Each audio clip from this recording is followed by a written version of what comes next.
Extreme Makeover Nazi Edition, huh? So, this Saturday in Charlottesville, Virginia, a bunch of alt-righters are coming together for what's called Unite the Right. It is a convention of sorts. Everybody's gonna have a big party, but you might be wondering, if you're gonna attend, what do you wear? Well, Andrew Anglin, the editor and creator of the Daily Stormer, named after the Nazi-era tabloid Die Strömer, or the Stormer, wrote a couple guidelines for what people should wear. Here's one, and I want reactions after each. The worst look ever is a baggy t-shirt. Wear fitted t-shirts. Where the sleeve goes to the middle of your bicep, it should not hang lower than the base of your member. This is ostensibly all the guys is what we kind of took from that. I'll give you one more before we get reactions. Jeans, and he spelled it wrong, should also be fitted, not tight, just fitted. In the photo, those are actually shorts. He had a photo. I would not wear pants that loose fitting, and that's another thing that grinds my gears. Don't ever, besides the Jews, don't ever wear shorts. Serious men in serious situations are not wearing shorts. Okay, so first of all, let's just note for the record how obsessed he is with how tight your clothes should be. How they should be around the bicep, and they should show off your body, but not too much. Be discreet about how you show off your body. And make sure it cuts off before your member. Because everybody needs to see your member, okay? So don't cover it up. But remember, I don't like the Jews, the gays, or anyone else.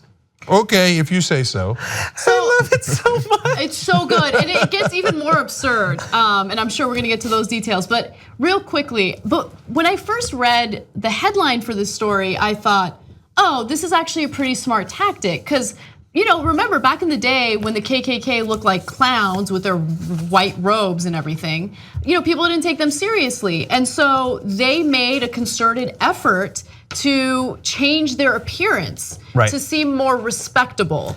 And so I thought maybe that's where he was going with this, but no, it just seems like, he has this like weird arbitrary dress code about like the tightness of clothing, and he gets into weight issues later. Yeah, the headline to which he's referring is a Vice article reporting on this saying, neo-Nazi to troll army, we have to be sexy at the big alt-right rally. Well, that's literally quoting him. So, well, first of all, look, loathsome right-wingers that have committed terror in the past here in America are obsessed with clothing. It is an ironic part of it. The Klan came up with the white robes from a movie. They thought it was cool when they saw it in Birth of a Nation, and they're like, "Oh, that's so neat." Okay, and then they did the Ghostbusters outfit and stuff, and they went out there and they're like, "Oh, this is badass." Like if they saw the wrestling outfits later, they were like, "That's it." It was a different movie. Yeah. If they saw like a lucha libre video, that's right. If they saw Nacho Libre, let's just cover our faces in awesome masks. That's right. And so they've always been goofballs. Now they'd had deadly consequences back in the day, and they later realized that they were playing dress up and it got awkward, and then they decided to go into suits much later on. But of course, at the time they were terrorizing in horrific ways in those outfits. Okay, so now back to this guy who's obsessed with what parts of your body that he wants to see at this rally. He did say that you need to look, these are all quotes, appealing, sexy, hip, and dangerous. That's exactly how I read it. Drop the shoulder. Dangerous. And maybe these kinds of hands like, yeah, I'm gonna look so dangerous. Yeah, because the Nazis were obsessed with looking hip. So but they did have dangerous covered. Yeah, they were quite dangerous. Here's another quote from this post. Americans have an obsession with this baggy stuff, and it always looks bad. No matter what, it looks bad, even if everyone else is doing it. For a neo-Nazi, he sure sounds like my Jewish grandmother.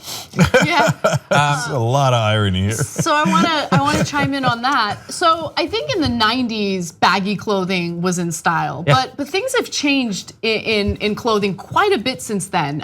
Men are wearing skinny jeans. Like fitted clothing is very much in and has been for several years now.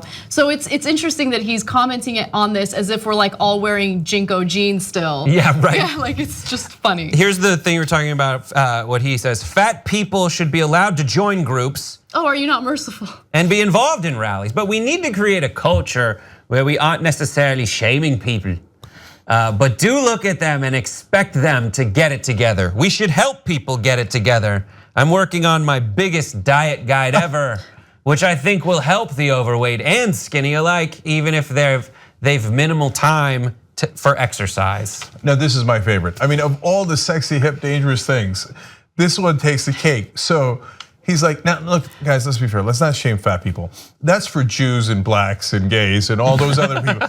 You're a neo-Nazi and you're worried about shaming people? Isn't that kind of neo-Nazi 101? It's so weird. But he's like, no, I don't want to discriminate against fat people because a lot of us are fat, right? And so weird. I know, but look, the reason why he's saying that is because he suspects, and look, I don't know what all of these guys look like, but I think he suspects that they're all like guys who are hanging out in their parents' basements, like reading 4chan or whatever. That's the thing is so here is, I'm gonna do the last 3 all in a row. I won't tell you how to cut your hair, but I do believe men's hair looks better short. Thanks for your opinion, buddy. And beards look better well trimmed. he's obsessed with men's looks. It's so weird. It's very important to look good. We must have Chad nationalism. This is what will make guys want to join us. Chad, I've heard that term before, being like you want to be a Chad, like a guy named Chad who's like really sexy and cool and gets chicks and intimidates like people who've never had sex. Anyways, he goes, literally, it's from something like that. That is what will make guys want to join us, and that will make girls want to be our groupies. By the way, Guess again. yeah, We simply must be cool. The importance of that really does need to be drilled into people's heads. This is amazing. By the way, just very quick commentary about women in his post. He says we need to keep women on the sidelines, not speaking, not leading, and with no official membership in anything. But he wants to attract women and suggests that buying a fitted shirt and getting ripped will not only score his crew political clout, but get them to be groupies. Yeah, so weird. Yeah. Get women to be groupies. Love him. So what women love is if you tell them you're not allowed to do anything, okay, but you have to be my groupie because I'm not wearing baggy pants. It's a winning strategy. It's a great strategy. He does admit at some point in the post that he does have trouble getting girls. No, So really? weird. Wow. And these are of course the same guys who claim that other people are betas, right? There's this thing. Someone was telling me about this. It's where I heard Chad. It's involuntary celibate, incel or something. It's people who it's a weird little subculture that once you start Googling about it, it's this weird thing about people who are involuntarily celibate, and it's women who gravitate to other guys like the Chads out there that are the problem. It's super weird. When I first read Chad nationalism, I'm like, why? I thought you wanted to be Americans, but now you want to go to Chad. Sounds like a really. Pretty sure they don't mean the country in Africa. But look, every part of this is amusing.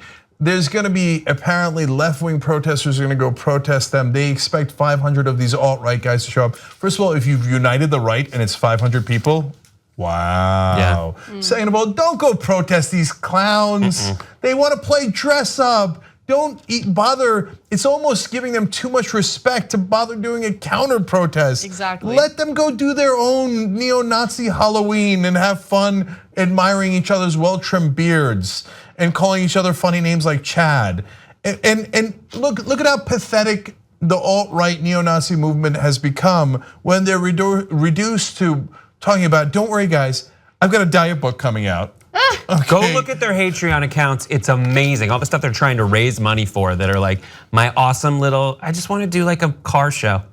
It has nothing to do with like, racial profiling or anything. It's just so strange, these little things that they're trying to brand themselves as. Yeah, and I love that they're willing to do hatred of all these different ethnic, racial, religious groups. But the one place where they draw the line is fat shaming. They're like, we cannot have that. Everything else is fine, but that is really offensive. Curious place to draw the line. Support independent media. Come join us at the Young Turks. TYTnetwork.com/join.